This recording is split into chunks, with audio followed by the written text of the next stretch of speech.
A nombre del Inter-American Institute for Democracy, les damos la más cordial bienvenida al foro Presos Políticos en Cuba, Venezuela, Bolivia y Nicaragua. Agradecemos la presencia de nuestro distinguido panel y de los miembros del Inter-American Institute for Democracy que lo conforman y que nos ofrecerán hoy sus importantes testimonios. El Inter-American Institute for Democracy, como entidad privada sin fines de lucro, tiene como misión la promoción y difusión de los valores de la libertad, la democracia, la institucionalidad y los derechos humanos en las Américas. Es de la mayor preocupación de este instituto la existencia y crecimiento del número de presos políticos en nuestra región, una práctica de las dictaduras criminales que se mantiene y va en aumento en países como Cuba, Nicaragua, Venezuela y Bolivia. Este instituto no solo ha sido de puertas abiertas para darles voz a los presos políticos y sus familiares, sino que también está conformado por insignes presos y perseguidos políticos, como nuestro director y presidente del Comité de Derechos Humanos, Armando Valladares, nuestro director y past president, Carlos Alberto Montaner, ambos víctimas del castrocomunismo que lleva más de 60 años arreciando contra la disidencia y ha mostrado ante el mundo, frente a la reciente rebelión de los jóvenes artistas de San Isidro al grito de patria y vida, que siguen aplicando las mismas técnicas inhumanas de represión con las cuales han logrado enquistarse en el poder y las han exportado a los países, franquiciando su forma de tortura y silenciamiento a las personas que rechazan vivir bajo un sistema político criminal. En virtud del derecho internacional de los derechos humanos, nadie puede ser detenido sin razones legítimas y toda persona acusada de un delito tiene derecho a un juicio justo. Evidentemente, esto no sucede ni en Cuba, ni en Venezuela, ni en Nicaragua, ni en Bolivia, donde pensar diferente, disentir y querer participar en elecciones libres y transparentes no pueden seguir siendo criminalizados y seguir siendo tolerados por las democracias del mundo. Por tanto, empezamos este programa exigiendo la inmediata liberación de todos los presos políticos y con las palabras de nuestro director Armando Valladares. Armando Valladares, el preso político más célebre de la dictadura cubana, es un poeta, artista, diplomático y activista de derechos humanos estadounidense. En 1960 fue arrestado por la dictadura cubana por no aceptar sus postulados y Amnistía Internacional lo nombró preso de conciencia. Después de su liberación, en 1982, escribió un libro que detalla su encarcelamiento y tortura a manos del gobierno cubano y fue nombrado en 1987 por el presidente de los Estados Unidos, Ronald Reagan, para servir como embajador de los Estados Unidos ante la Comisión de Derechos Humanos de las Naciones Unidas. Es miembro del directorio del Inter-American Institute for Democracy y preside la Comisión de Derechos Humanos. Bienvenido, embajador. Muchísimas gracias.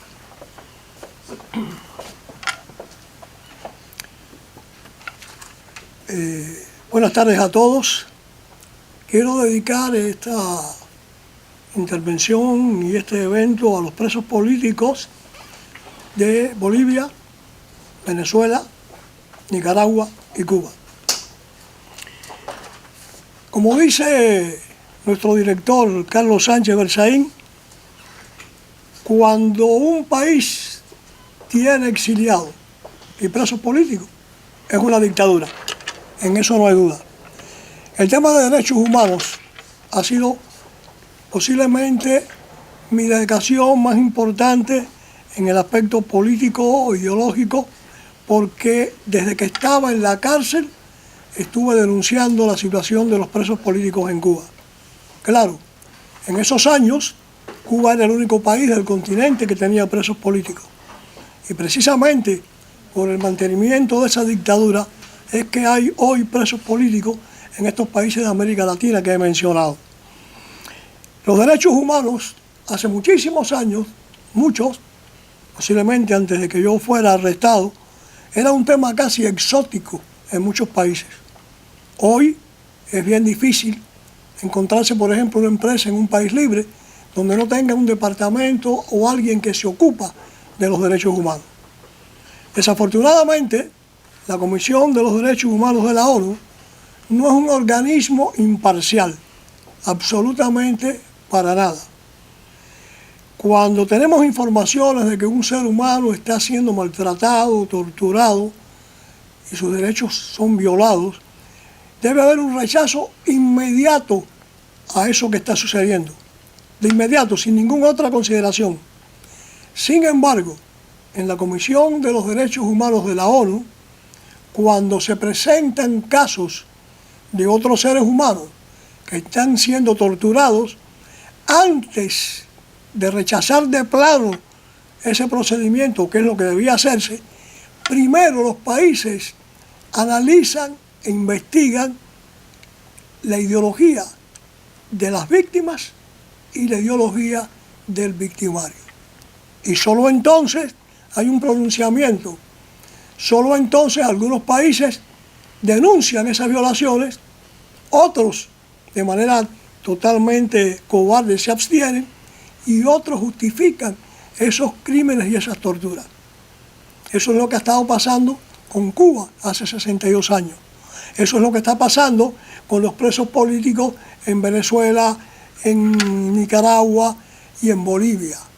Es decir, hay muchísima gente en estas organizaciones, muchísimos países que no debían estar ahí, como Cuba, por ejemplo, y que siguen en ese lugar emitiendo criterios acerca de quienes merecen o no el apoyo y la consideración de la Comisión de los Derechos Humanos de la ONU. Por eso nuestra lucha es una lucha cuesta arriba.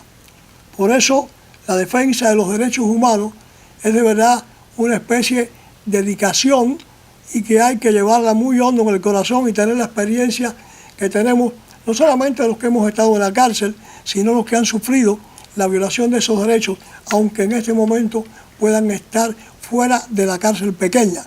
Y me estoy pensando en este momento en mis compatriotas que están en Cuba luchando, denunciando y enfrentándose a la tiranía, los que también lo están haciendo en Bolivia, los que también lo están haciendo en Nicaragua, donde por el solo hecho de aspirar a una elección ya hay más de una decena de presos en la cárcel. También lo que está ocurriendo en Venezuela hace muchos años. Por eso quiero decirles que el Instituto Interamericano por la Democracia ha tenido desde siempre una verdadera preocupación por la situación de los derechos humanos en todo el continente especialmente. Y les doy mi palabra de que vamos a seguir luchando, vamos a seguir manteniendo estos foros a pesar de la incomodidad que resulta a veces estas comunicaciones a través de la computadora o de los teléfonos, pero vamos a seguir luchando y denunciando la violación de los derechos humanos en todos estos países y pido y cuento con el apoyo, con la colaboración, de todos los que hoy están participando de este evento. Muchísimas gracias.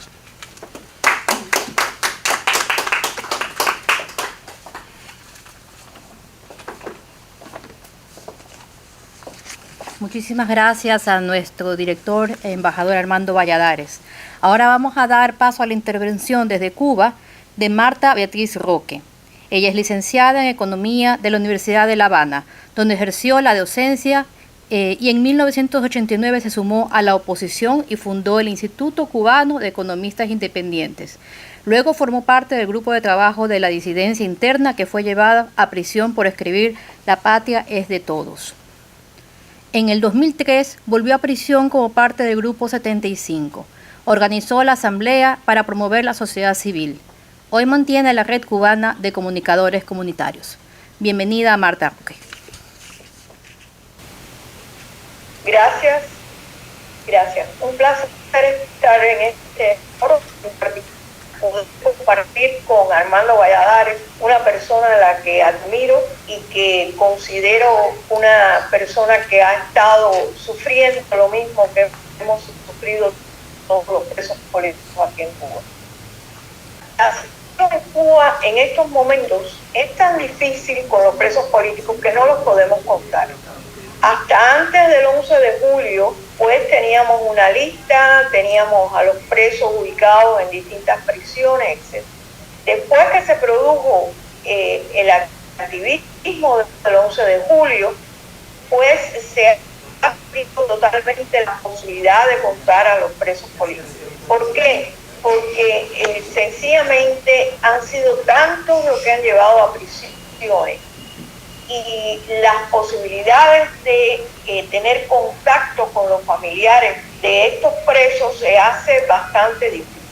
Yo pienso que quizás en estos momentos ni la propia dictadura cubana sepa cuántos presos políticos hay en el país, porque la forma masiva en que estas detenciones y después también de manera irregular empezó a poner multas como una sanción, que todo el mundo conoce que la multa es una sanción, empezó a dar cambios de medida y mandar a las personas para la casa, y una cantidad bastante considerable de personas en la casa esperando juicio con estos cambios de medida, y una cantidad también considerable de personas presas con esta medida de prisión provisional y que no han tenido juicio.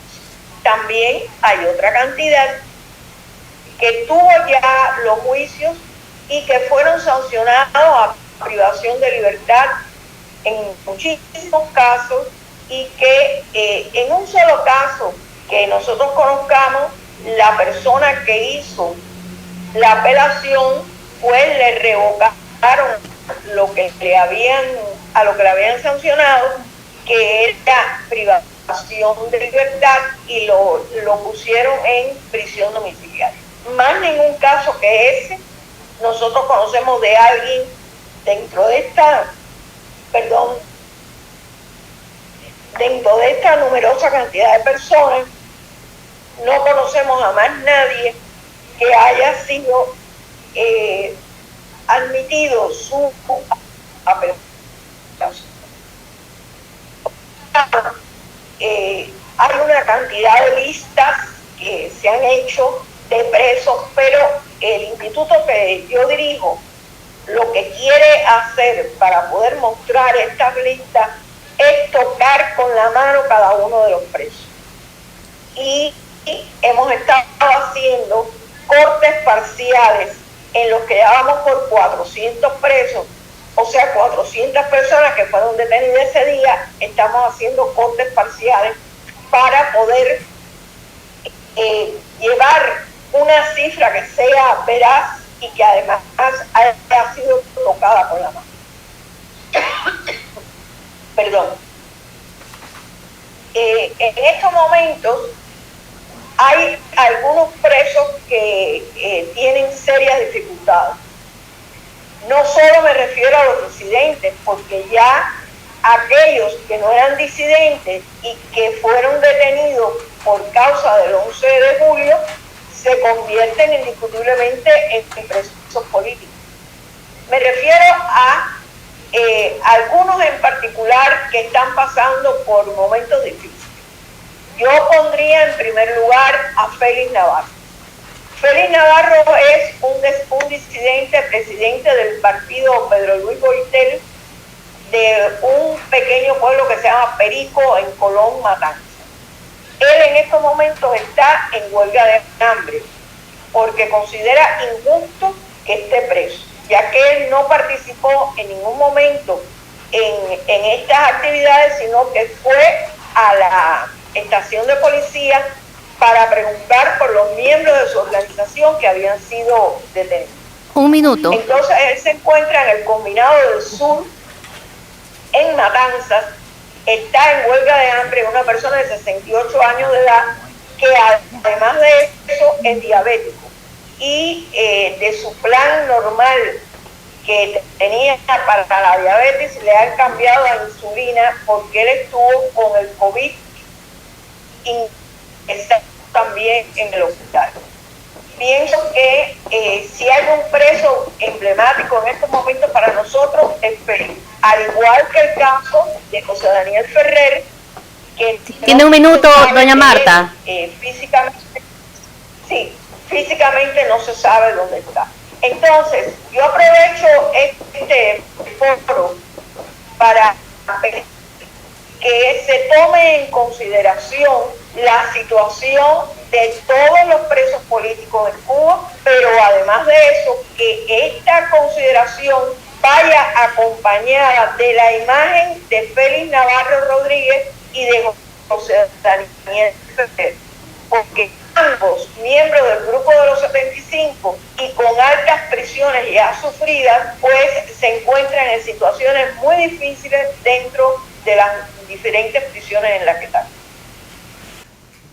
Muchísimas gracias a doña Marta Roque, quien nos ha acompañado en vivo desde La Habana, Cuba.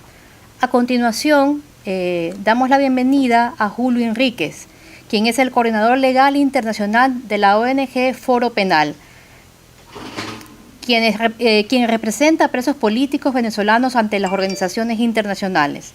Es abogado de inmigración y derechos humanos con sede en Boston, Estados Unidos. Originalmente de Venezuela, obtuvo el título de abogado de la Universidad de Carabobo y posteriores maestrías en la Universidad de Nueva York sobre justicia y derechos humanos y en la Universidad Nacional de Singapur sobre derecho internacional y comparado. Bienvenido. Bueno, muchísimas gracias por la invitación y por compartir panel con gente tan destacada. Un honor y muy importante hablar hoy sobre este tema de los presos políticos.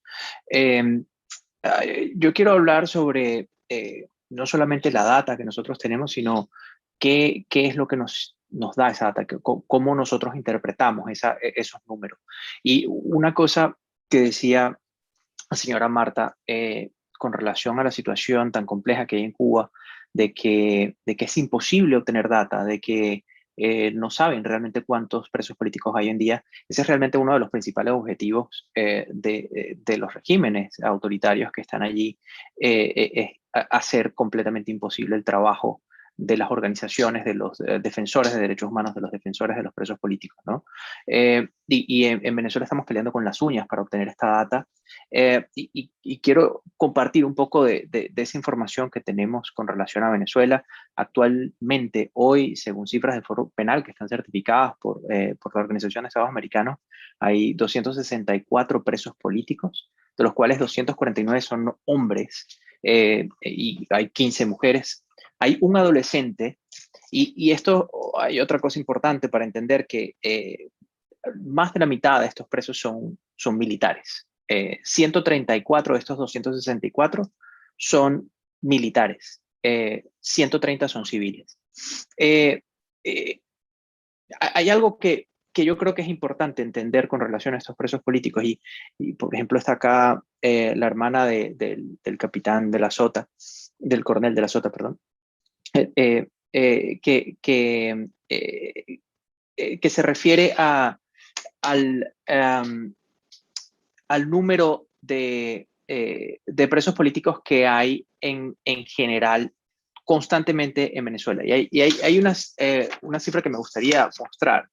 Esta línea anaranjada nos muestra el número de presos políticos que hay constantemente en un momento dado. Ese número de presos políticos se mantiene relativamente constante, no varía mucho.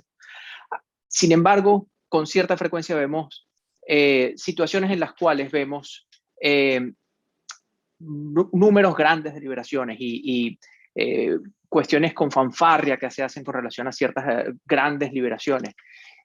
En la medida en la que se hacen grandes liberaciones, también se hacen grandes jornadas de arresto. Entonces, si bien liberan siempre a un grupo de personas, constantemente están arrestando a otro grupo de personas. Y eso es lo que nosotros llamamos la puerta giratoria. A pesar de que hay grupos constantes de liberaciones, también hay grupos constantes de detención. Entonces, está esta puerta giratoria funcionando constantemente para mantener un número relativamente estable de presos políticos todo el tiempo. El número total de presos políticos que ha habido en Venezuela de arrestos arbitrarios por fines políticos que ha habido en Venezuela desde el año 2014 es 15.758. Es un número altísimo, más de 15.000, ya estamos acercando a los 16.000 arrestos arbitrarios. Sin embargo, nunca hay tras las rejas un número tan elevado de personas, porque siempre están liberando y siempre están arrestando nuevamente, ¿no?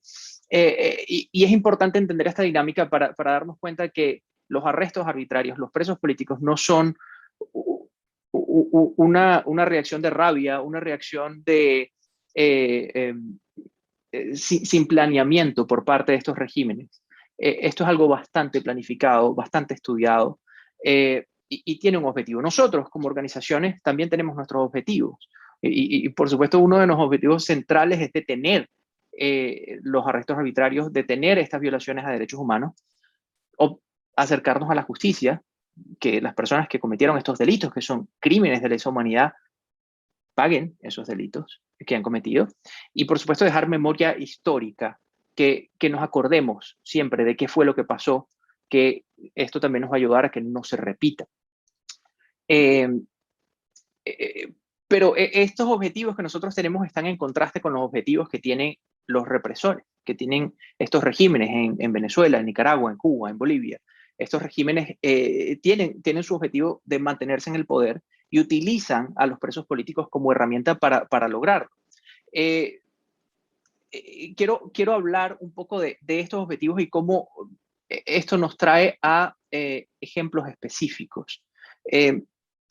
Y los objetivos que tiene el régimen, los regímenes, y en particular en Venezuela, para mantenerse en el poder. Obviamente, ningún régimen legítimo utilizaría esta herramienta. Quiere decir que son un régimen ilegítimo solamente por el uso de esta herramienta. Pero los presos políticos se convierten primero, una herramienta de represión. Represión para líderes políticos, por ejemplo, con la detención reciente de Freddy Guevara, que nos va a ayudar también a entender otro de los objetivos del gobierno. Otro es la represión hacia grupos específicos, grupos que ellos quieren intimidar. Más de la mitad de los presos políticos en Venezuela son militares. Evidentemente, el gobierno está buscando intimidar a los militares. Y así como está buscando intimidar a los militares, está buscando intimidar a los estudiantes y a los comerciantes y a distintos grupos específicos. Por lo tanto, ellos eligen personas que de pronto como individuos no son un líder absoluto en ese grupo, pero van a lograr intimidar a la... Sí. Tiempo. Oh, perdón. Minuto, sí. Ok, bueno, no quiero irme sin mencionar dos cosas muy importantes que están pasando actualmente en Venezuela. Primero que nada, una de las prácticas horrendas que está ocurriendo es la detención con desaparición forzada. En la medida en la que hacen estos arrestos, desaparecen a la persona la detienen y nadie sabe dónde está. Y pasa un periodo largo de tiempo, como pasó, por ejemplo, con Mary Francis Marcano. La detuvieron por un periodo de 2 semanas, nadie supo dónde estaba, y esto ha sido una práctica sistemática. Y otro elemento muy importante es la negación de tratamiento médico a los presos políticos. Eso lo vimos reciente, el 29 de agosto, Gabriel Medina Díaz infelizmente falleció por negarle tratamiento médico. Y tenemos 3 líderes de Fundaredes, una ONG venezolana, que hoy en día están detenidos, tienen 60 días detenidos, y ellos...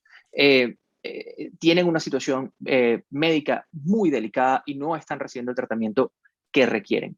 Lo último que quiero decir para cerrar es que el trabajo de hormiguita que están haciendo las organizaciones es vital y nos acerca a este objetivo de nosotros de lograr detener esto y de obtener la justicia, y lo estamos viendo con el avance lentísimo, pero cierto avance en la Corte Penal Internacional, en donde ya la fiscal saliente se pudo publicar el informe de la fiscal saliente en el cual ella indicaba que sí había crímenes de lesa humanidad en Venezuela, en buena medida por los arrestos arbitrarios y por mantener a estos presos políticos.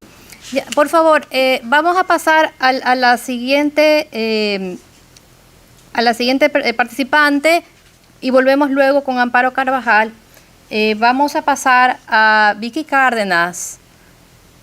Victoria Cárdenas, ella es esposa del precandidato a la presidencia Juan Sebastián Chamorro, detenido ilegalmente por el régimen de Ortega en Nicaragua. Juan Sebastián Chamorro García es un economista, empresario y político nicaragüense. Fue precandidato a presidente en las elecciones generales nicaragüenses del 2021, hasta que fue detenido en una ola de arrestos de candidatos de la oposición y otros líderes cívicos. Chamorro es hijo del periodista Javier Chamorro Cardenal, fundador del periódico El Nuevo Diario. En el 97 fue director de política agrícola en el Ministerio de Agricultura, su primer papel en el servicio público. Del 2002 al 2006, Chamorro sirvió al presidente Enrique Bolaños como director general de la cuenta Desafío Milenio. Nicaragua, viceministro de Hacienda y Crédito Público, secretario técnico de la Presidencia y coordinador del Sistema Nacional de Inversión Pública.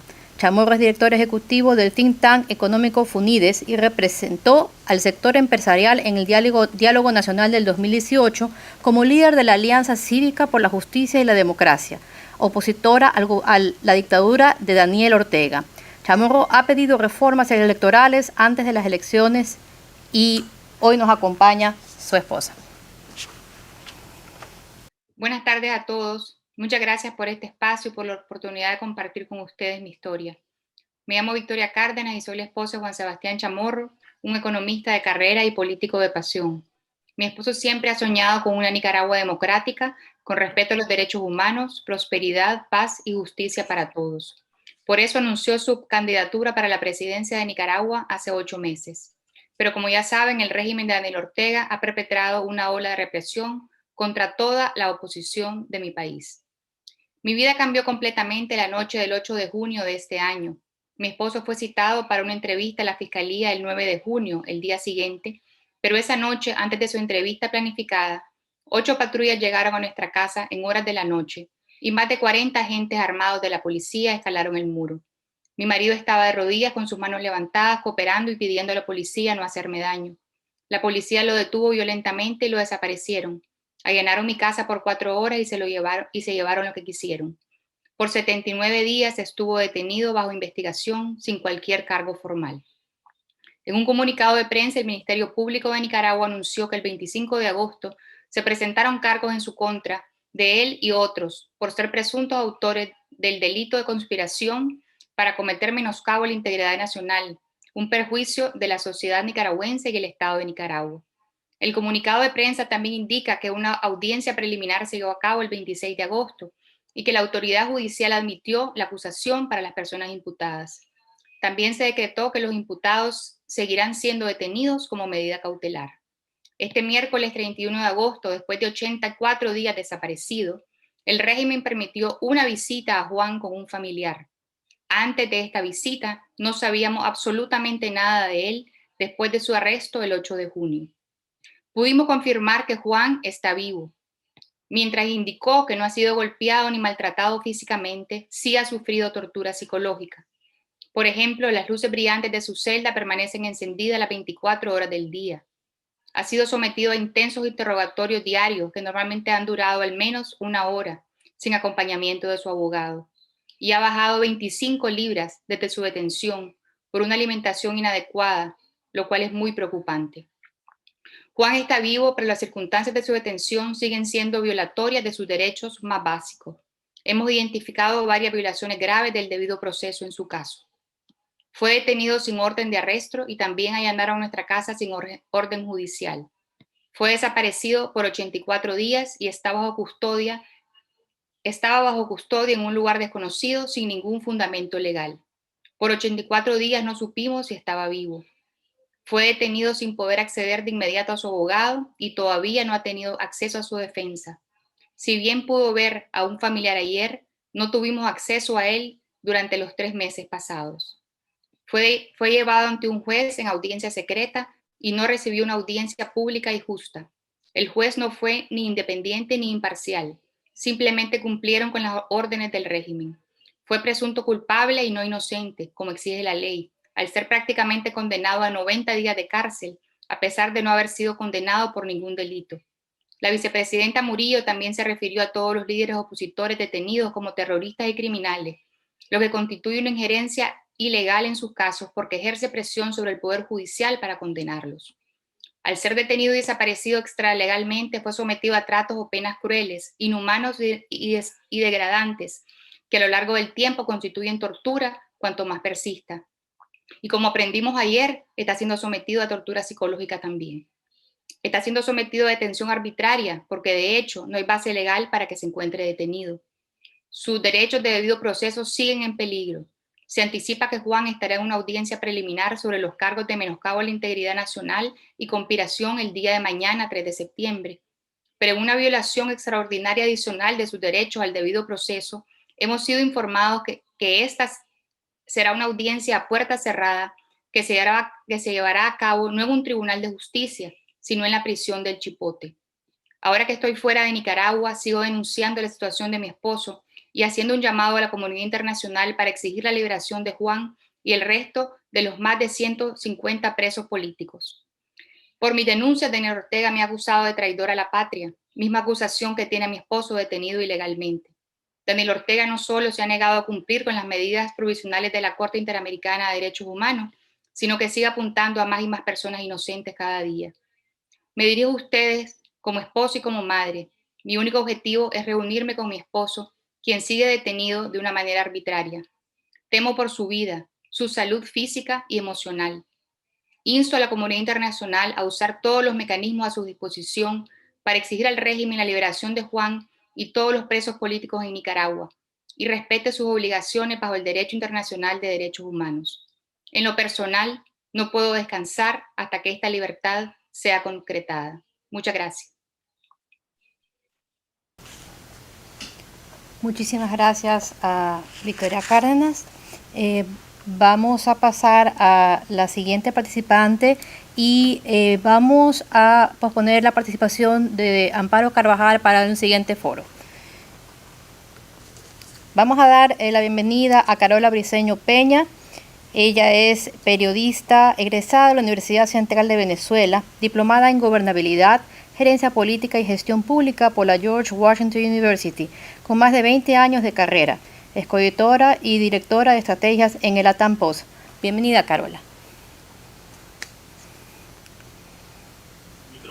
Micrófono. Muchísimas gracias por la oportunidad, por compartir con ustedes, con pues personas tan representativas de América Latina que pueden contar de primera mano, de manera directa, todo lo que significa ser parte de toda esta vorágine de regímenes de izquierda donde los presos, las personas pasan a ser simplemente unas fichas que pueden utilizar estos regímenes en cualquier momento y los convierten en presos políticos para fines de estos dictadores.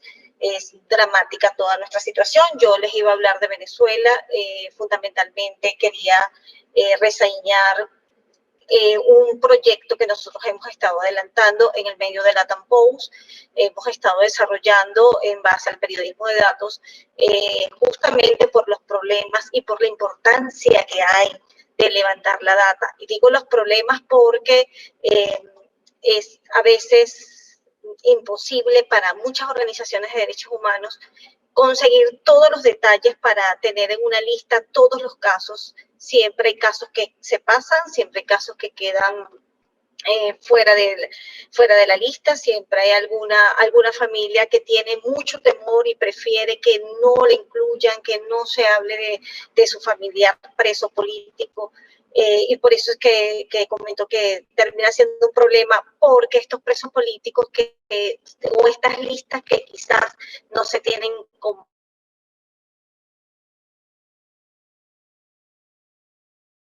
completas,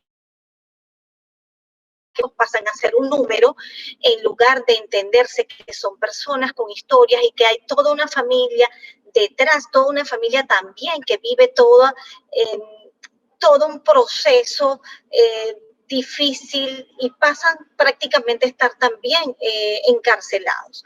Muchos de los familiares normalmente también son amenazados. Este panorama que les estoy señalando es el panorama de Venezuela. Un país donde, como ustedes ya lo tienen como referencia, es el segundo con más presos políticos en América Latina o en América. El primero es Cuba, después sigue Venezuela, le sigue Nicaragua y ahora Bolivia.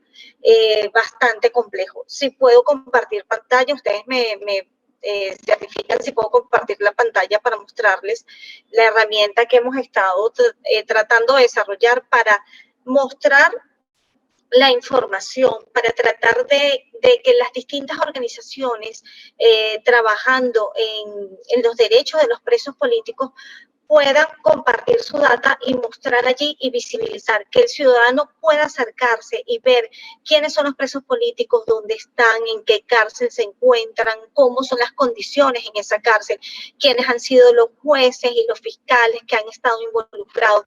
Todo un trabajo donde lo que buscamos es mostrar estos temas de manera transparente para apoyar a estos presos políticos y a las familias de los presos políticos. Y también para visibilizar los casos, como por ejemplo en Venezuela, que tenemos en los últimos años 6 casos de prisioneros políticos muertos en las mazmorras del régimen. Presos políticos que por no recibir oportuna atención a su situación de salud han fallecido dentro de las cárceles, lo cual es bastante grave. Dentro de estos tenemos al capitán de corbeta Rafael Acosta Arévalo, tenemos a el concejal Fernando Albán, que fue falleció cuando pues cayó de un 10º piso estando en un organismo de inteligencia, un organismo donde se señala que está uno de los mayores centros de tortura instaurados en el país. También tenemos el caso de Rodolfo González, una persona mayor, una persona ya de 67 años, si mal no recuerdo. Él falleció en 2015, se suicida dentro de la cárcel por la presión que tenía y por las torturas y las distintas actuaciones que tenía el régimen. Tenemos también a Nelson Martínez, que también falleció. Este es un personaje que estaba vinculado al propio régimen. Se ha paralizado la transmisión de la periodista Carola Briceño. Bueno, agradecemos su exposición y también el compromiso de Latam Post con esta misión. Ahora damos paso a Galo Lara. Él es abogado y político ecuatoriano. Fue asambleísta constituyente en el 2007 y posteriormente asambleísta y miembro de la Comisión de Fiscalización hasta el 2012. Como asambleísta, Galo Lara presentó más de 30 denuncias documentadas en contra del presidente Rafael Correa por actos de corrupción, hoy comprobados y que siguen saliendo a la luz como mega escándalos de un correísmo cleptócrata. En más de 200 ocasiones, Correa presentó a Lara como un delincuente y criminal, procurando asesinar su reputación. Correa intentó, sin éxito, levantarle su inmunidad parlamentaria. Ante ese fracaso, Correa lo incriminó falsamente en un triple asesinato. Galo Lara se exilió en Panamá y este asilo fue luego cancelado por primera vez en la historia panameña, para ser deportado mediante un despliegue victorioso desde la presidencia de Rafael Vicente Correa. En el 2018, el Inter-American Institute for Democracy emprendió una campaña por sus derechos humanos y libertad, encabezada por nuestro directorio y nuestro Comité de Derechos Humanos, con el embajador Valladares y el director Marcel Feró a la cabeza. Hoy tenemos a Galo Lara entre nosotros y puede darnos su testimonio. Bienvenido, Galo Lara. Gracias, María Fernanda. Nuevos vientos de libertad después de una década de dictadura. Buenas noches. Quiero empezar agradeciendo a los miembros del Instituto de la Democracia y decirles gracias, embajador Valladares. Gracias, Marcel Feró. Gracias, Carlos Sánchez. Gracias, Carlos Alberto Montaner. Gracias, Karen Hollihan y María Fernanda Egas. Gracias, mil gracias, porque ustedes vinieron en una comisión de derechos humanos acá al Ecuador a liberarme. Hoy soy libre gracias a ustedes. Quiero decirles que el político debe ser capaz de predecir lo que va a pasar mañana, el mes próximo, el año que viene, y de explicar después por qué fue que no ocurrió lo que él predijo. Lo dijo Sir Winston Churchill, primer ministro del Reino Unido. Hace años, cuando acudí a la fiscalía a denunciar el sobreprecio y lo peligroso que representaba la compra de la flota de helicópteros Gruf, un periodista me preguntó: asambleísta Lara, ¿hasta dónde piensa usted llegar? Yo le respondí: hasta donde la fuerza de mi verdad me tenga preparado el destino. Pero nunca pensé que esa fuerza de mi verdad me llevaría a una de las etapas más difíciles de mi vida: el paso por 6 cárceles, 4 en Panamá y 2 en Ecuador, que me he permitido llamar mi centro de entrenamiento. Cuando expresé esas palabras, lo hice de lo más profundo de mi ser, convencido de lo que finalmente el tiempo me daría la razón. De los 7 helicópteros que denuncié, 4 se cayeron. Las gloriosas Fuerzas Armadas perdieron varios elementos y vidas. Finalmente terminaron devolviendo 3 helicópteros. Todo esto en medio del negociado del sobreprecio de estas mencionadas aeronaves. Ya en el año 2011, desde mi curul, mencioné: cuando las luces de la revolución se hayan apagado y ya no queden más ganas de cantar odas al Che Guevara, alguien deberá responder. Ese tiempo ha llegado.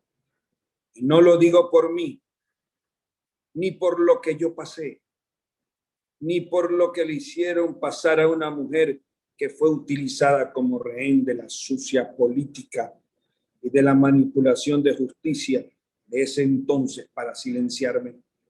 Lo digo por las innumerables denuncias de corrupción de quienes nos adelantamos y que desnudaron hoy en día al mayor monstruo que en corrupción pudo haber soportado la historia de nuestro Ecuador. Amigos, familiares, me han preguntado: ¿por qué enfrentaste frente a Correa? Les respondía: porque desde el inicio lo descubrí, y no por los hechos de corrupción. A Correa lo tuve aquí en mi hogar. Desde que fue ministro de Economía en el gobierno del presidente Palacio, andaba buscando apoyo. Llegó aquí a mi casa, a este mueble que está a mi izquierda, pero noté algo raro. No miraba al rostro, no miraba a la cara. Y eso me permitió percibir, como lo dice Winston Churchill, que algo no era real en este hombre. Desde entonces, desde el 2006, Un minuto, Gal. Cuando estuvo en mi casa, compartimos varias reuniones y actividades políticas. Luego mi labor fiscalizadora en Montecristi. Jamás callé, jamás me amilané, jamás me vi tentado por sus ofertas que me hizo llegar a través de sus colaboradores. Simplemente tuvieron que recurrir a lo más bajo, utilizar 2 crímenes ocurridos con 58 días de diferencia para silenciarme. Lo que vino después fue la más grande humillación y utilización de la justicia, en donde fui declarado inocente, pero ellos querían mostrarme ante los opositores políticos que si te atreves a denunciar, te iba a pasar lo que le pasó a Lara. Les había dicho hace unos minutos: cuando las luces de la revolución se hayan apagado y ya no queden más ganas de cantar odas al Che Guevara, alguien debe responder. Pues ese tiempo pasó. Ecuador decidió salir de ese oscurantismo político de odio y persecución. Y fue desde que el presidente Moreno abrió esa mala forma de utilizar la política sin importarle su costo, su popularidad. Es lo que menos le debe importar a un político. Preso político fui porque fui extraditado. No más que me sometieron a tratos crueles e inhumanos. 1200 días en prisión. Los vientos de la libertad soplaban mi espíritu. El cambio político experimentó el Ecuador en julio del 2014, cuando permitió que una delegación del Instituto Interamericano por la Democracia constante mi situación de prisión y emitiera un informe viniendo aquí a Ecuador. No lo he dicho antes. Esa visita se dio uno de los momentos más emocionantes y a la vez triste. Mis gemelos y su madre y yo nos juntábamos por primera vez y por un instante les invito a pensar cómo se sentirán mis hijos ya en pleno uso de conciencia al ver que sus padres juntos por primera vez en una sala de visita de un centro carcelario. Eso nos hicieron por denunciar la corrupción. Hoy la justicia en libertad de actuar está poniendo las cosas en su lugar. Es cuestión de tiempo para que la verdad termine de florecer como lo están haciendo hasta ahora. Les decía que cuando denuncié la compra de estos helicópteros, ¿a dónde llegaré con mis denuncias de corrupción? Hoy les digo que no fue a la cárcel, la persecución, la muerte de un hijo mío en manos del gobierno de Correa, todos los momentos difíciles que he pasado y sobrevivido ya en la realidad actual, haber pasado 42 días entubado producto de un COVID y sus secuelas de las cuales me estoy recuperando. Tiempo. Mis denuncias de corrupción me tienen preparado otro destino que seguro estoy, Dios Padre me lo tiene preparado porque me ha permitido sobrevivir a todo lo que les he relatado. Muchísimas gracias. Muchísimas gracias a Galo Lara. Ahora vamos a dar paso a Jorge Balda. Él es abogado boliviano egresado de la Universidad Mayor de San Andrés. Es también un activista por los derechos humanos, quien se mantiene firme denunciando los abusos del partido de Evo Morales, el movimiento al socialismo. En 2020 fue arrestado tras presentar denuncias contra el fiscal general. Es miembro del Comité Cívico de Santa Cruz y uno de los abogados de la expresidenta Yanín Áñez, presa política del régimen boliviano. Bienvenido. Muchísimas gracias, muy buenas tardes. Dios los bendiga y los acompañe a todos ustedes, a todos nosotros, en esta lucha contra la tiranía, contra el abuso, contra el totalitarismo y contra las dictaduras. Hemos visto con absoluta indignación y total preocupación cómo la vida humana, cómo los derechos, las libertades, las garantías no valen nada frente a la violencia estatal que se ejerce contra los presos políticos, los perseguidos y aquellas personas que tan solo por pensar diferente se constituyen en verdaderos enemigos del Estado. El incremento del autoritarismo en contra de las autoridades o representantes de partidos políticos, comités cívicos u organizaciones sociales que van en contra del actual régimen del señor Luis Arce Catacora, ha tomado como rehenes hasta el presente a más de 35 ciudadanos que hoy se constituyen como presos políticos. Uno de los casos que actualmente llama la atención de los ojos del mundo ha sido y es el de la expresidenta constitucional Yanín Áñez, quien no solamente fue apresada, fue aprehendida allanando su domicilio en horas de la noche, extraída cual criminal, trasladada hasta la ciudad de La Paz y ya con casi 6 meses de privación de libertad, su vida al presente corre peligro. Ha llegado la impotencia y la desazón al punto de que ha intentado quitarse la vida, producto de heridas y autolesiones que se ha generado. No pudo más cuando el gobierno totalitario y la dictadura, bajo el liderazgo del señor Evo Morales y en la presidencia del señor Luis Arce, amenazó con que su hija, Carolina Rivera, correría la misma suerte para ir a acompañar a prisión a su madre.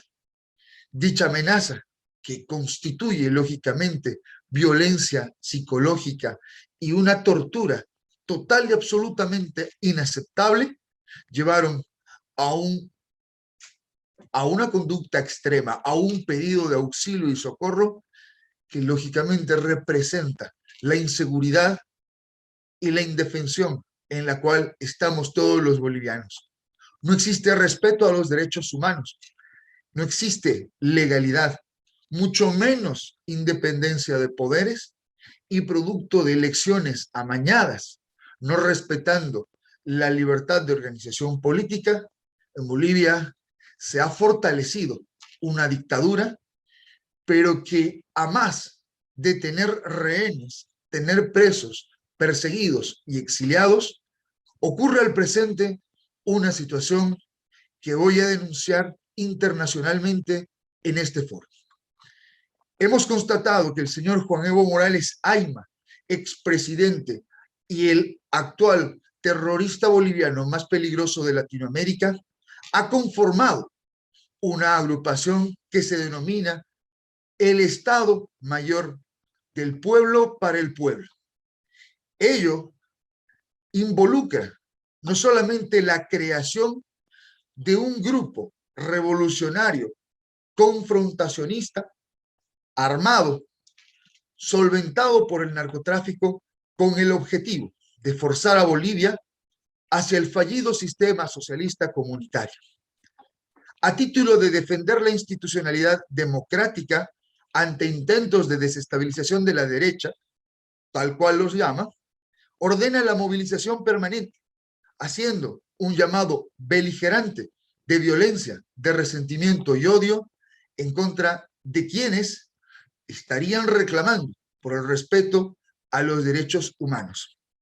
Uno de los componentes más peligrosos de este grupo irregular y paraestatal es la existencia y la demostración de la presencia de milicias extranjeras y de terroristas que han venido a Bolivia a confrontar a los bolivianos, tal como el grupo independiente de expertos internacionales de la CIDH habría identificado con lo ocurrido en Montero y las muertes en el Puente de la Amistad. Se habría establecido que miembros de la FARC, como Facundo Molares, o miembros del movimiento revolucionario Tupac Katari, estuvieron presentes para defender su llamado proceso de cambio. Este Estado Mayor del Pueblo representa uno de los peligros más grandes, no solamente para Bolivia, sino también para toda Latinoamérica, pues claramente podemos advertir que es el probable inicio de una guerrilla, de una secesión que puede acabar con todo lo que hasta el presente consideramos como sociedad democrática. No dejemos de luchar, no perdamos la fe y seguiremos siempre adelante hasta lograr el objetivo de derrotar la tiranía, el abuso y la dictadura. Muchas gracias. Muchísimas gracias al abogado Jorge Balda. Ahora damos paso a Darcy Borrero. Darcy Borrero Batista, ella es periodista y poeta cubana, egresada de la Universidad de La Habana e integrante de la red LATAM de jóvenes periodistas. Ha sido becaria de periodismo situado en Cosecha Roja y finalista del Premio Latinoamericano de Periodismo de Investigación en 2020. Ha publicado en distintas latitudes: HuffPost, Clarín, El Estornudo, Hypermedia Magazine. La mayoría de sus textos están en El Toque y Tremenda Nota. Darcy Borrero nos acompaña aquí. Bienvenida. Buenas tardes y muchísimas gracias por este espacio que me permitirá visibilizar la situación en la que se encuentran cientos de personas ahora mismo en Cuba, y en particular voy a referirme a la situación de quienes son residentes de La Guinera, el barrio donde yo viví durante 16 años antes de venir aquí a Estados Unidos hace aproximadamente un año y medio. 50 días después de las protestas que se registraron desde el 11 de julio en 60 localidades o más de Cuba, suman casi 900 los nombres de personas que han sido detenidas o han estado en paradero desconocido por sus familiares.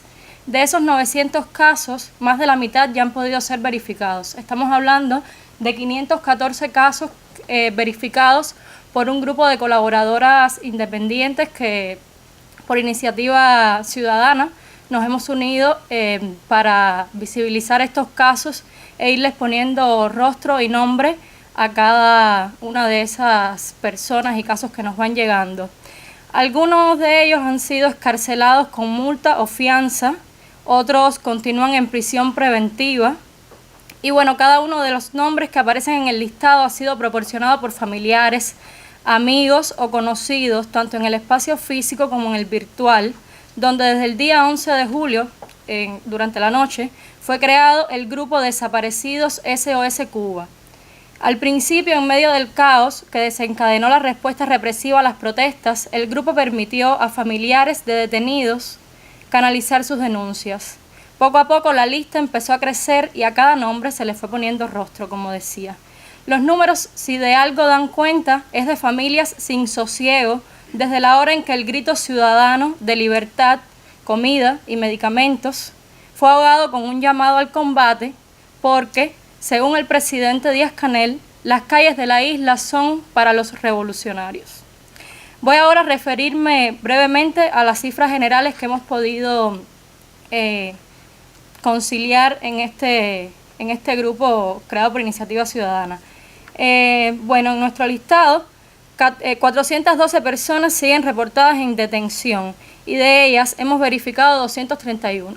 ¿Por qué pareciera la mitad, no? O un poco más de la mitad, pero realmente estamos siguiendo una rigurosa metodología en la que tratamos de contactar directamente con los familiares. No es solo que nos llegue un reporte vía redes sociales, sino que lo tratamos de chequear todo con familiares o con la misma persona una vez que quedamos con ella luego de que salga de la prisión, en los casos que han salido. Tenemos 372 personas reportadas justamente en excarcelación y de ellas hemos verificado 283. Hemos desagregado los datos tomando en cuenta también varios criterios como género, edad, color de la piel, provincia donde residía la persona, y la mayoría de los casos reportados son de La Habana, capital de la ciudad y capital del país, y donde se registraron protestas notables. No solo el día 11 de julio, sino el día siguiente, el 12, que es justamente el caso de La Guinera, el barrio donde yo vivía.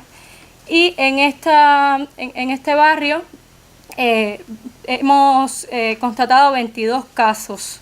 En el surgidero de Batabanó, 16. Son lugares que han concentrado importante cantidad de casos.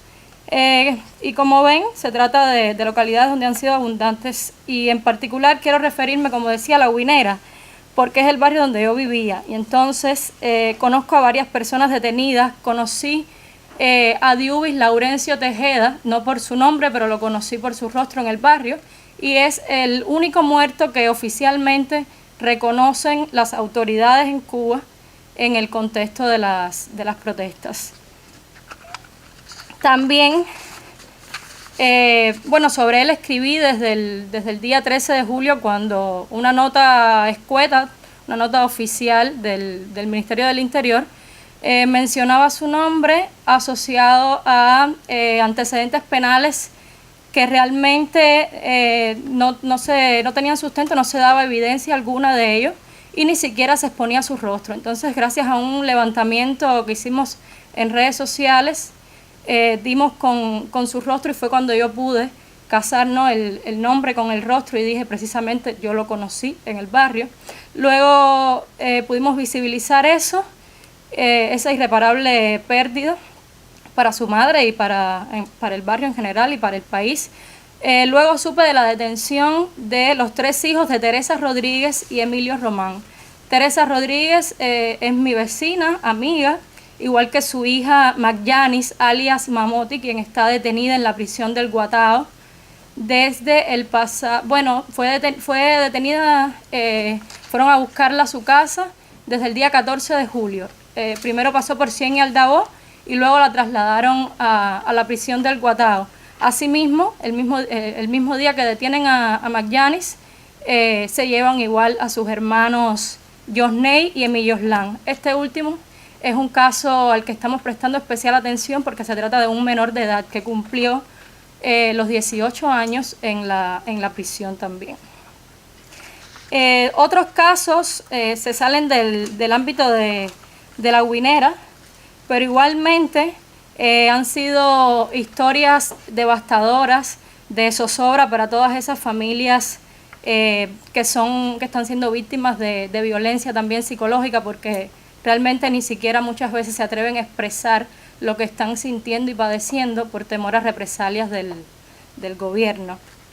Y, por ejemplo, Jennifer Reyes es una de estas madres, esposas, que está también padeciendo ese tipo de violencia, pero aún así son personas que van rompiendo el silencio y se deciden precisamente a hablar y a contarnos sus historias. En el caso de ella, tanto su hermano como su esposo continúan detenidos a raíz de las protestas del 11 de julio. Bueno, como les decía, estos son apenas algunas de las historias que hemos podido verificar y contar para precisamente visibilizarlas y que lleguen al mundo. Estaremos atentos a lo que continúe, a estas violaciones de derechos humanos, y bueno, muchas gracias por el espacio.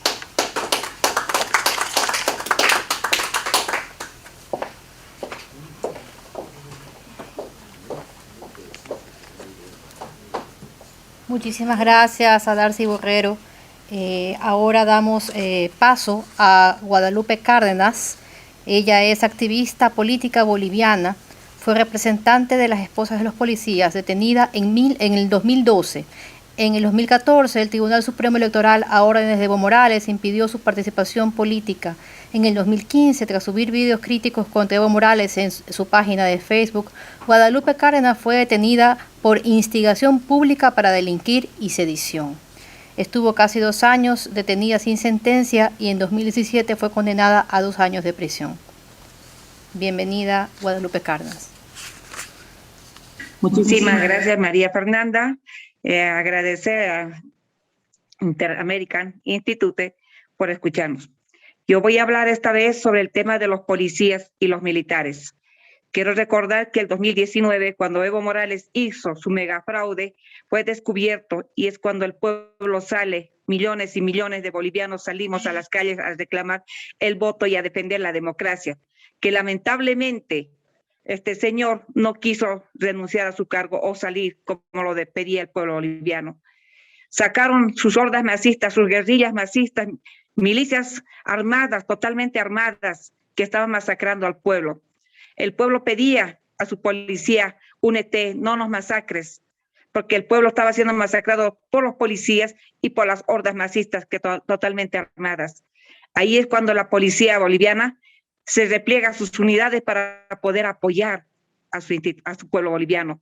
Y cuando ha sido rebasada esta policía boliviana, los militares salen a proteger a su pueblo.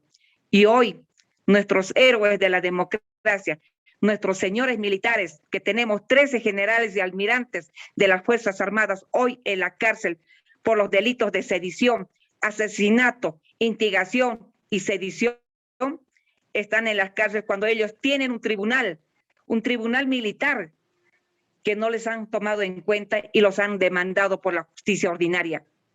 No han respetado ningún derecho de estos señores militares, y hoy, por haber defendido a su pueblo, como lo dice la Constitución Política del Estado, están en diferentes cárceles.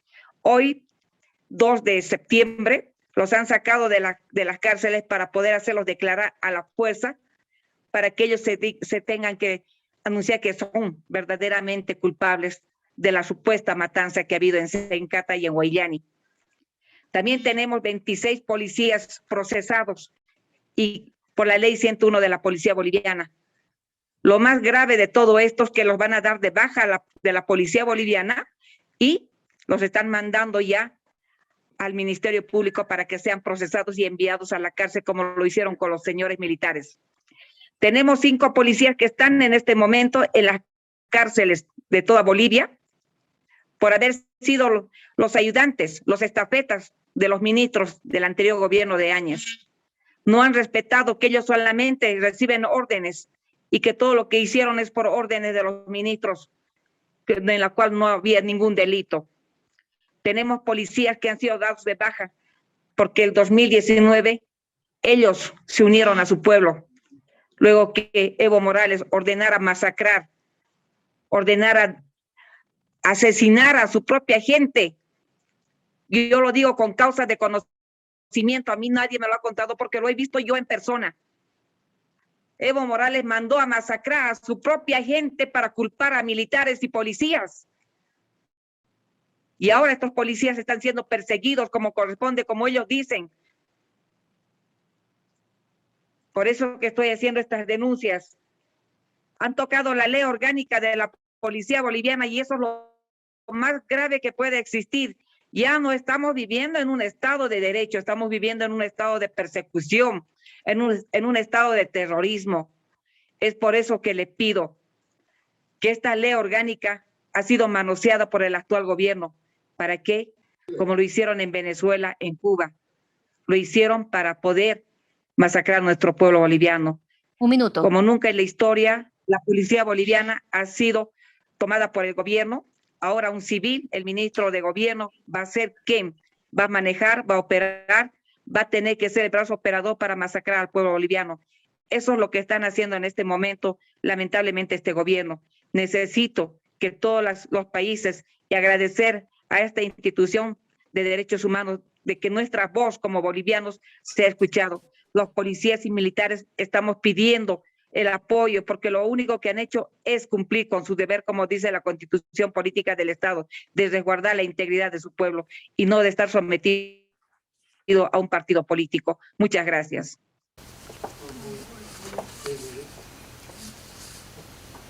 Muchísimas gracias a Guadalupe Cárdenas. Ahora vamos a dar paso a Berta Valle. Ella es presentadora de televisión en Nicaragua y fue candidata a diputada por la Coalición Nacional por la Democracia, con cerca de 4 años en el exilio. Berta Valle ha creado la iniciativa Voces en Libertad y dirige el programa Libre Expresión. El martes 8 de junio, su esposo, el precandidato presidencial de la Unidad Nacional Azul y Blanco, Félix Madariaga, fue detenido por la dictadura de Ortega y Murillo y trasladado a las celdas de auxilio judicial, conocido como el Chipote. Bienvenida, Berta Valle. Muchas gracias.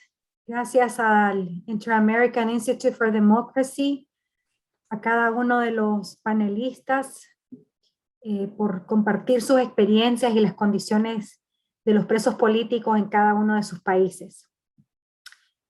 Si te tienen secuestrado injustamente y además en celdas de aislamiento, con una bujía encendida día y noche que te priva del sueño, sin derecho a tomar regularmente el sol, sin acceso a ningún libro, ni siquiera la Biblia, si solo te dejaron ver 20 o 30 minutos a un miembro de tu familia luego de estar 60, 70, 80 y hasta 90 días presos por investigación, si no permiten que tu familia te deje alimentos acorde con tus padecimientos y estado de salud, y por ello has bajado abruptamente de peso, si tu abogado no ha estado presente en ninguna de las audiencias express que además se hacen en la propia cárcel y no en los juzgados, y si además todos los días te someten a fuertes interrogatorios y te mantienen incomunicado, en aislamiento, dándote información falsa sobre lo que pasa afuera, entonces esto se llama tortura psicológica. Y esto es lo que viven y sufren los presos y las presas políticas en Nicaragua junto a sus familias. Yo soy Berta Valle, soy comunicadora nicaragüense, esposa de Félix Madariaga, uno de los precandidatos presidenciales que pretendían correr en contra de Daniel Ortega en las elecciones que estaban previstas a celebrarse este año en noviembre, y que por razones obvias de violación de derechos humanos y circunstancias arbitrarias, desde ya desconocemos que estas elecciones son legítimas, transparentes, y que, insistimos, no deben de ser reconocidas por la comunidad internacional. Por razones de persecución a nuestra familia y por nuestra seguridad, llevo 3 años viviendo en el exilio aquí en Estados Unidos, y junto a nuestra hija, que hoy tiene 8 años, y mi suegra, estamos demandando todos los días la libertad de mi esposo Félix Madariaga. Él fue secuestrado por la policía el 8 de junio de este año, después de una entrevista en la fiscalía. Desde entonces estuvo desaparecido 84 días, tiempo en el que nosotros no pudimos saber cómo estaba, dónde estaba, si estaba siendo tratado con torturas físicas o psicológicas. Estaba completamente incomunicado. Ni sus abogados tampoco tenían la oportunidad de acceder o hablar con él. En ese momento demandábamos una prueba de vida y el día 31 de agosto logramos tener acceso a él y conocer su estado. La situación en Nicaragua sigue deteriorándose cada día. Hemos observado que el régimen no tiene la intención de parar esta ola de represión en contra de candidatos presidenciales, activistas, líderes laborales, estudiantes, periodistas, campesinos y cualquier otra persona que se manifieste en defensa de los derechos humanos y la democracia. Por ejemplo, el pasado 27 de agosto, la Corte Interamericana de Derechos Humanos realizó una audiencia pública para las personas a las cuales se les había concedido medidas provisionales y lamentablemente el Estado de Nicaragua mostró una total indiferencia y no se presentó, y esto demuestra una vez más la falta de voluntad del gobierno, o más bien del régimen de Daniel Ortega, de lograr un cambio en el sistema en nuestro país. Con certeza también puedo decirles que no se han adoptado las medidas necesarias para proteger eficazmente la vida, la integridad y la libertad personal de Félix y de su núcleo familiar. Y de hecho el régimen de Ortega ha aumentado su persecución a nuestra familia y desde su detención yo he estado haciendo un llamado a la comunidad internacional para que exija su liberación y por eso yo también ahora he sido identificada y condenada por traición a la patria, por lo tanto no podría regresar a Nicaragua en un futuro próximo. Un minuto. Quisiera también darles información sobre la situación de los más de 140 presos políticos que actualmente hay en Nicaragua.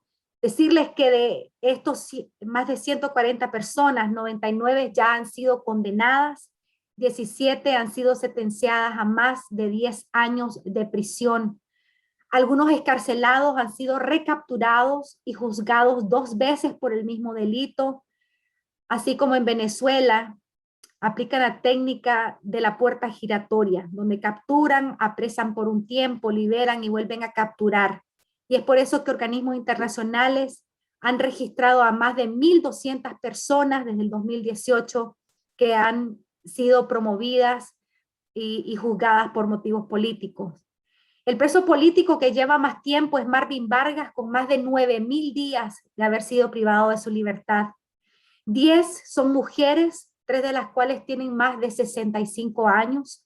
La edad mínima es de 18 años y un 20% de los presos políticos son jóvenes y adultos. 78% están entre las edades de 25 y 59 años y la mayoría son padres y madres de niños y niñas. Ellos representaban el sostén económico de sus hogares e incluso familias ampliadas y por lo tanto todas estas familias ahora también están sufriendo las consecuencias de este desapego emocional, pero también la falta de provisión económica. El resto son adultos mayores entre los 66 y los 73 años de edad.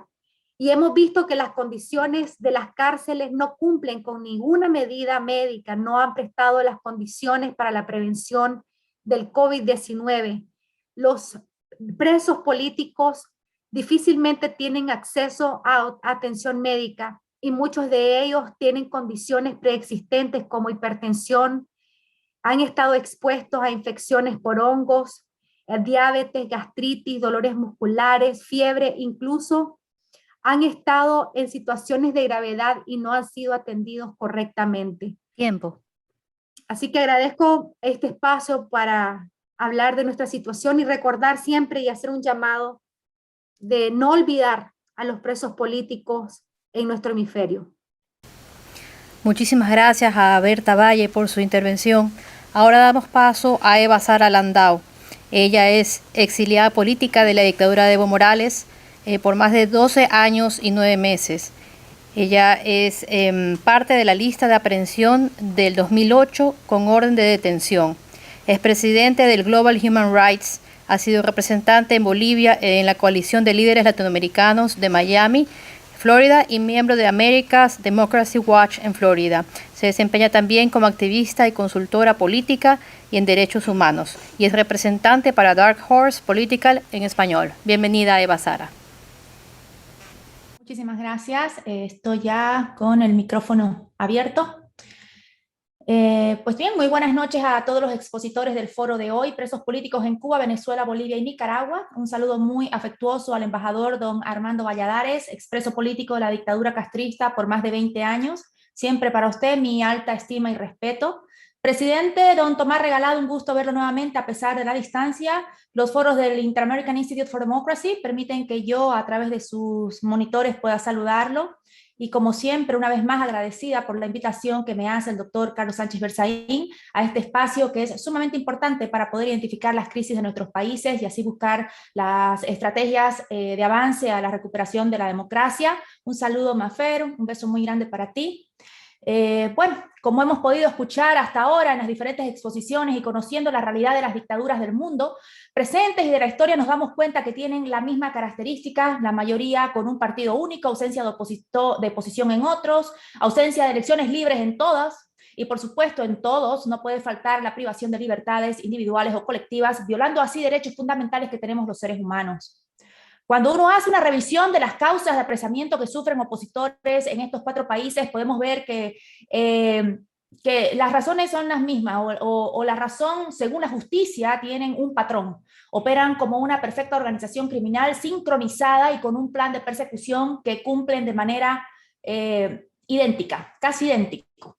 A diferencia de dictaduras que están fuera del continente americano, con excepción de Cuba, países como Venezuela, Nicaragua y Bolivia tratan de mantener ante la opinión pública ciertas apariencias. Van encarcelando de a poco a quienes consideran un peligro a sus planes eternos de gobernanza.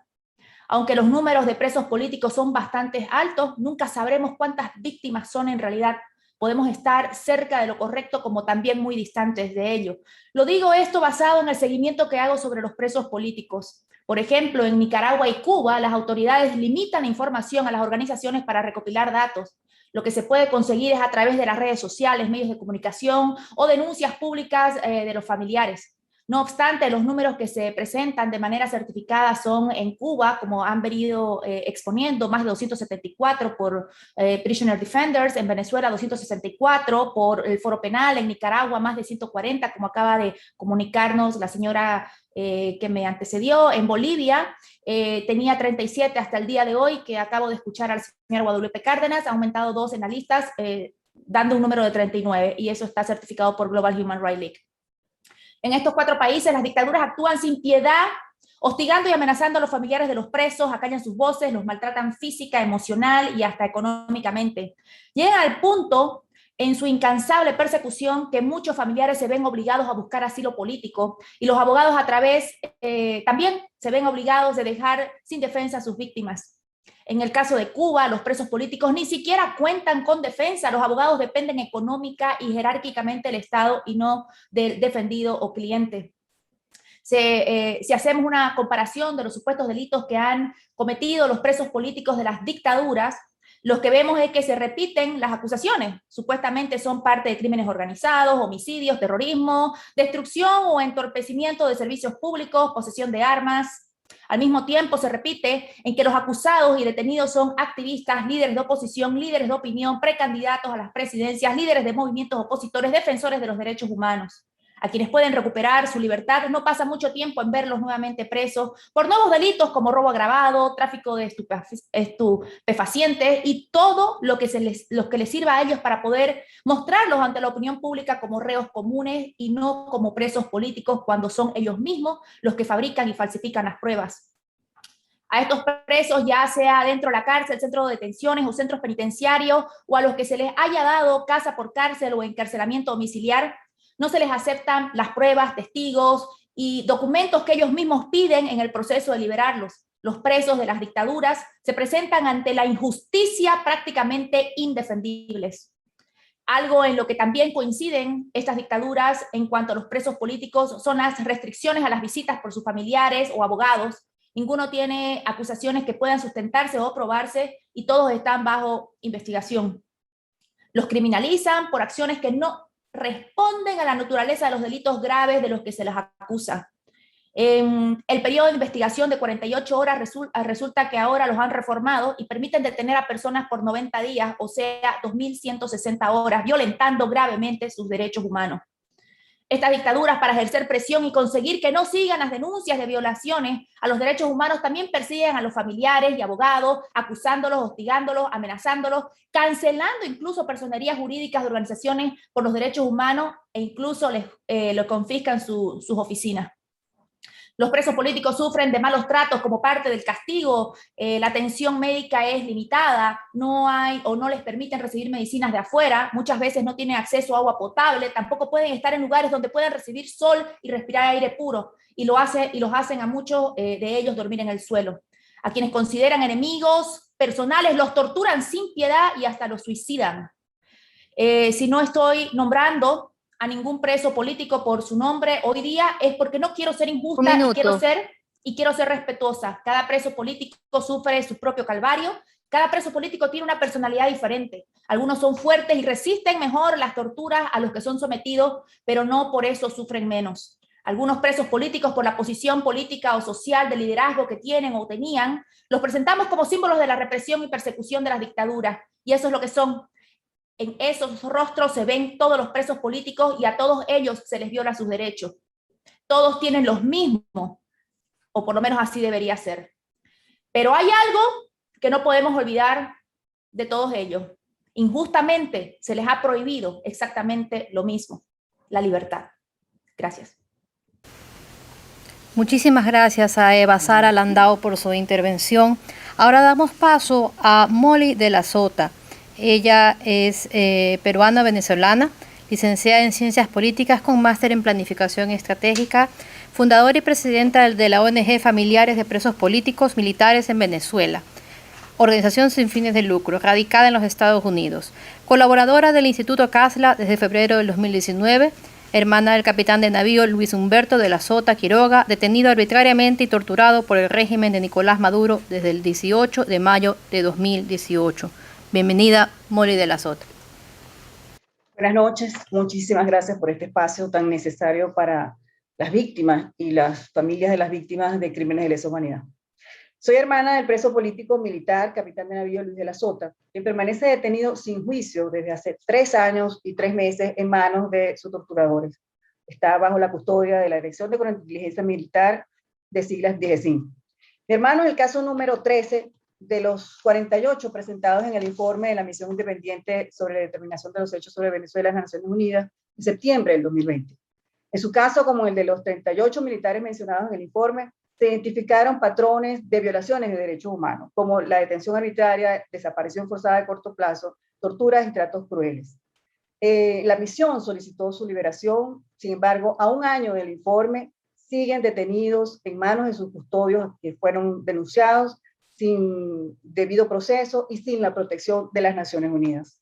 A mi hermano lo detienen sin orden de aprehensión el 18 de mayo del 2018 en su lugar de trabajo y entre 8 hombres fuertemente armados los trasladan en helicóptero a la sede de la DGCIN en Caracas. Lo metieron en una celda de tortura llamada El Tigrito, donde le expulsaron las manos hacia atrás, con las esposas tan apretadas que le rompieron la piel de las muñecas. Le taparon el rostro con una capucha y le aplicaron polvo lacrimógeno, asfixia con bolsa plástica, electricidad en el cuerpo. Entre 4 torturadores lo golpearon con palos y lo mantuvieron en el piso por 4 días con restricción de alimentos, agua y aseo personal. Lo torturaron para que se declarara culpable de conspirar para impedir las elecciones presidenciales de ese año con la dirigente política de oposición María Corina Machado, lo cual nunca aceptó. Con sus ropas sucias y ensangrentadas, lo presentaron 4 días después ante el juez militar, donde denunció haber sido torturado y la juez le dijo que no era de su competencia, lo devolvió a la sede de la DGCIN con sus torturadores. Durante 32 días siguientes a su presentación, lo introdujeron en un cuarto de tortura llamado el Cuarto de los Locos, donde siguió siendo torturado. Ni la juez, ni los fiscales, ni el defensor público que le designaron arbitrariamente denunciaron las torturas. En la actualidad sigue bajo la custodia de la DGCIN, en confinamiento, sin luz del sol, sin atención médica, con restricción de llamadas telefónicas, visitas familiares y de su abogado y sobre todo sin justicia.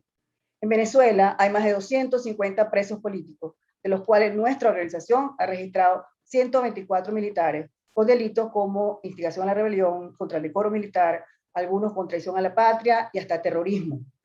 Algunos familiares no han querido denunciar por temor a represalias. Sin embargo, es un número bastante alto, considerando que Venezuela es el único país en América Latina que mantiene detenidos más de 100 militares considerados presos políticos, tanto por la OEA como por las Naciones Unidas. En Nicaragua, país que la alta comisionada denunció en julio del 2021 como violador de derechos humanos, al incumplir la mayoría de sus recomendaciones, hasta el 1 de julio mantenía 156 presos políticos y ninguno es militar. El 84% de los prisioneros militares no tienen sentencia firme y los mantienen detenidos arbitrariamente más de 2, 3, 4 y hasta 6 años de prisión preventiva, violando los tratados internacionales y la Constitución Nacional. En los sótanos de la DGCIN se construyeron celdas de torturas conocidas como el cuarto de los locos, el tigrito, el ascensor, la nevera, el ataúd, la casa de los sueños, donde son torturados. Desde el año 2017 estas torturas se han ido incrementando en crueldad e intensidad hacia los militares que manifiesten cualquier tipo de inconformidad. El asesinato por tortura del capitán Rafael Acosta Arévalo refleja el patrón de conducta de un Estado que actúa con total impunidad. Entre las torturas que han recibido los militares están alzamiento con las manos hacia atrás, golpes con bate, asfixias por inmersión, asfixias con bolsa plástica, electricidad en genitales o en partes blandas del cuerpo, aplicación de polvo lacrimógeno en rostro, cortes en la planta de los pies, aplicación de agua con ácido en la piel, desnudez forzada en ambiente frío, confinamiento prolongado, falta de atención médica, y como consecuencia de estas torturas, varios han intentado el suicidio. El caso de mi hermano ha sido denunciado ante la Corte Penal Internacional, la Oficina de la Alta Comisionada, la OEA, la Comisión Interamericana de Derechos Humanos, la Cruz Roja Internacional, los grupos de trabajo sobre la detención arbitraria, el relator contra la tortura de las Naciones Unidas, la Asamblea Nacional de Venezuela, el Ministerio Público, la Defensoría del Pueblo, medios de comunicación nacional e internacional y la Misión Independiente de las Naciones Unidas. Y a pesar de todo, sigue siendo torturado. Solicitamos a la comunidad internacional y a los líderes democráticos que nos acompañen a alzar nuestra voz, solicitando en todos los espacios posibles su libertad. Lo peor no es que estén sepultados en el infierno de los sótanos de la DGCIN, sino que para el mundo libre ellos no existen. Muchísimas gracias y saludos a todos. Muchísimas gracias a Molly de la Sota. Ahora pasamos a los comentarios de nuestro director ejecutivo, Carlos Sánchez Berzaín, quien es abogado y exministro de Defensa de Bolivia, máster en Ciencia Política y máster en Sociología. Es politólogo, miembro fundador del Ateneo Jurídico Boliviano, catedrático de Derecho Constitucional y de Derecho Internacional Público, columnista en varios medios de la región y autor de varios libros sobre las amenazas a la democracia y la naturaleza de las dictaduras en la región.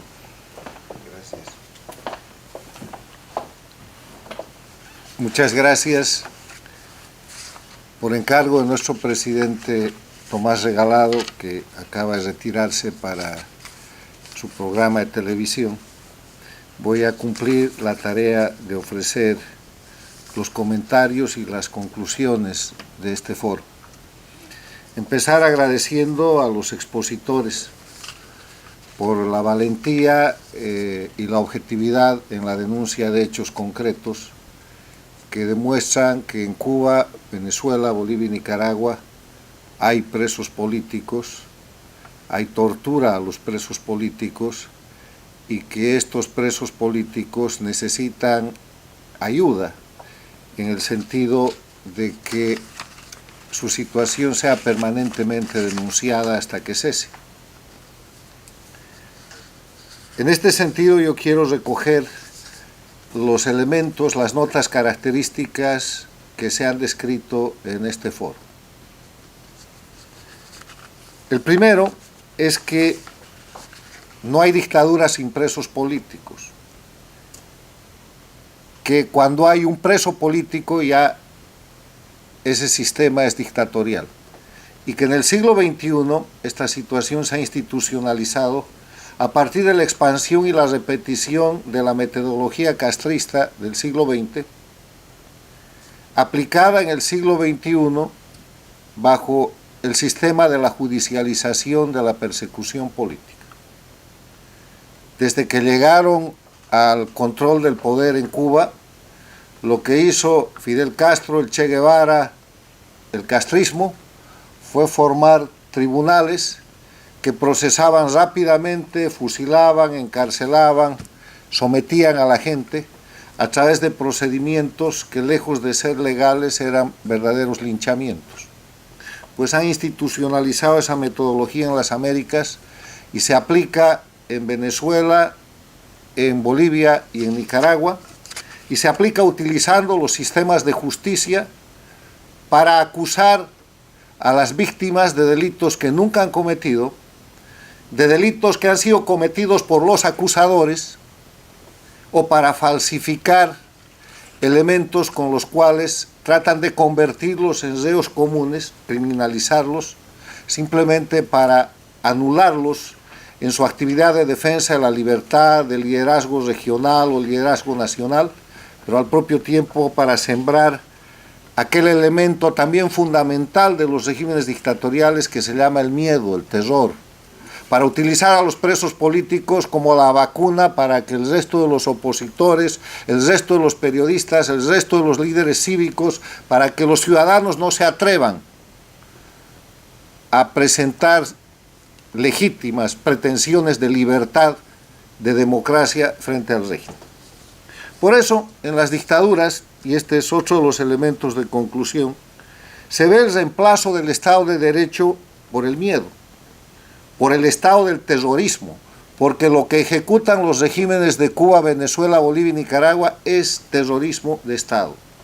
Porque utilizan el poder judicial, utilizan la detención de las personas, la tortura como las que se han descrito aquí, como la que se está cometiendo contra la expresidenta de Bolivia, Yanine Áñez, como la que se comete contra el capitán de navío en Venezuela, de la Sota, como la que se está realizando en contra de los detenidos presos políticos después del 11 de julio en Cuba y que se realizó con el aquí presente Armando Valladares, que fue preso del régimen cubano por más de 22 años, o la que se realiza en Nicaragua con todos y cada uno de los detenidos, candidatos en los últimos meses y no candidatos después de los sucesos del 2018, porque antes de las detenciones de los candidatos, de los políticos y de los periodistas que se ha realizado en los últimos meses en Nicaragua, Nicaragua era un país con más de 100 presos políticos por el resultado de las movilizaciones del año 2018. Reemplazar el Estado de Derecho por el Estado de miedo, por el Estado de terror. Y para eso utilizar un sistema en el que los jueces se convierten en jueces de la infamia, en jueces infames, en verdugos, y donde los procedimientos legales no reconocen el debido proceso, la presunción de inocencia, la igualdad jurídica, la imparcialidad del tribunal, ni la irretroactividad de la ley, y violando todos esos derechos humanos, porque cada uno de esos principios del debido proceso son derechos humanos, instituyen un sistema de miedo y de terror. Esa es la característica del castrochavismo que ustedes han visto, se aplica en Cuba, en Venezuela, en Bolivia y en Nicaragua, porque los hechos que aquí se han relatado son exactamente los mismos. Comentaba yo con nuestra distinguida periodista Darcy Borrero, y escuchaba de ella cómo no es de sorprenderse que lo que se hace en Cuba se hace en Venezuela, se hace en Bolivia, se hace en Nicaragua y se seguirá haciendo. Es una patente, es un molde, es un conjunto de hechos criminales que formaron parte del sostenimiento del castrismo y que hoy día son la base esencial para sostener las dictaduras del castrochavismo o del socialismo del siglo XXI. Todo esto que se describe, todo esto que hemos escuchado hoy día, constituye delitos de lesa humanidad, porque todos estos actos de falsificar prueba, de acusar a inocentes, de atribuir los delitos de los personeros del régimen a las víctimas y llevarlas a la cárcel, como hemos visto el tema de Galo Lara en el Ecuador por la dictadura de Correa, que se ha presentado como testimonio hoy día, todo es un verdadero concurso delictivo real, que en derecho quiere decir una suma de delitos, una acumulación y repetición de delitos, delitos de falsificación material, falsificación ideológica, uso de instrumento falsificado, acusación y denuncias falsas, consorcio delictivo, abuso de poder, delitos contra la fe pública, prevaricatos, detenciones arbitrarias, corrupción, tortura. Y todo eso es crímenes de lesa humanidad. Por eso quiero concluir este foro, de los que habrán más, porque ha quedado una larga lista de valientes ciudadanos de las Américas que están listos para seguir dando testimonio y denunciando lo que pasa en Cuba, Venezuela, Bolivia y Nicaragua, que son dictaduras con presos políticos. Y yo quiero dejar el mensaje y la conclusión de que lo que hay que hacer respecto a los presos políticos en las dictaduras del socialismo del siglo XXI o castrochavismo es primero denunciar. Segundo, identificar a los presos, identificar a los verdugos, a los jueces, a los criminales que están cometiendo delitos de lesa humanidad. Los principales ya están identificados: Castro Díaz Canel en Cuba, Ortega Murillo en Nicaragua, Maduro, Diosdado Cabello y su banda en Venezuela, Evo Morales, Arce Catacora en Bolivia. Pero hay un conjunto de operadores de esos crímenes que tienen que ser identificados: los jueces prevaricadores, los fiscales falsificadores de prueba, los verdugos, los matones, con nombre y apellido, y vamos a internacionalizar esos nombres para que no haya lugar en el mundo donde estos violadores de derechos humanos y ejecutores de delitos de lesa humanidad y de crimen de terrorismo de Estado tengan lugar. Porque los países con democracia tienen que repudiar a esos individuos, como el repudio que hoy día recibe Maduro, que recibe Díaz Canel, el que recibe Ortega, el que recibe Evo Morales, que solo pueden visitar los países del grupo de las dictaduras del socialismo del siglo XXI y de sus cómplices eventuales y nada más. Denunciar, identificar y sancionar, porque estos delitos no prescriben y porque las víctimas salen, como en el caso de Galo Lara en el Ecuador, a denunciar y a hacer la justicia, que puede tardar, pero que sin duda va a llegar.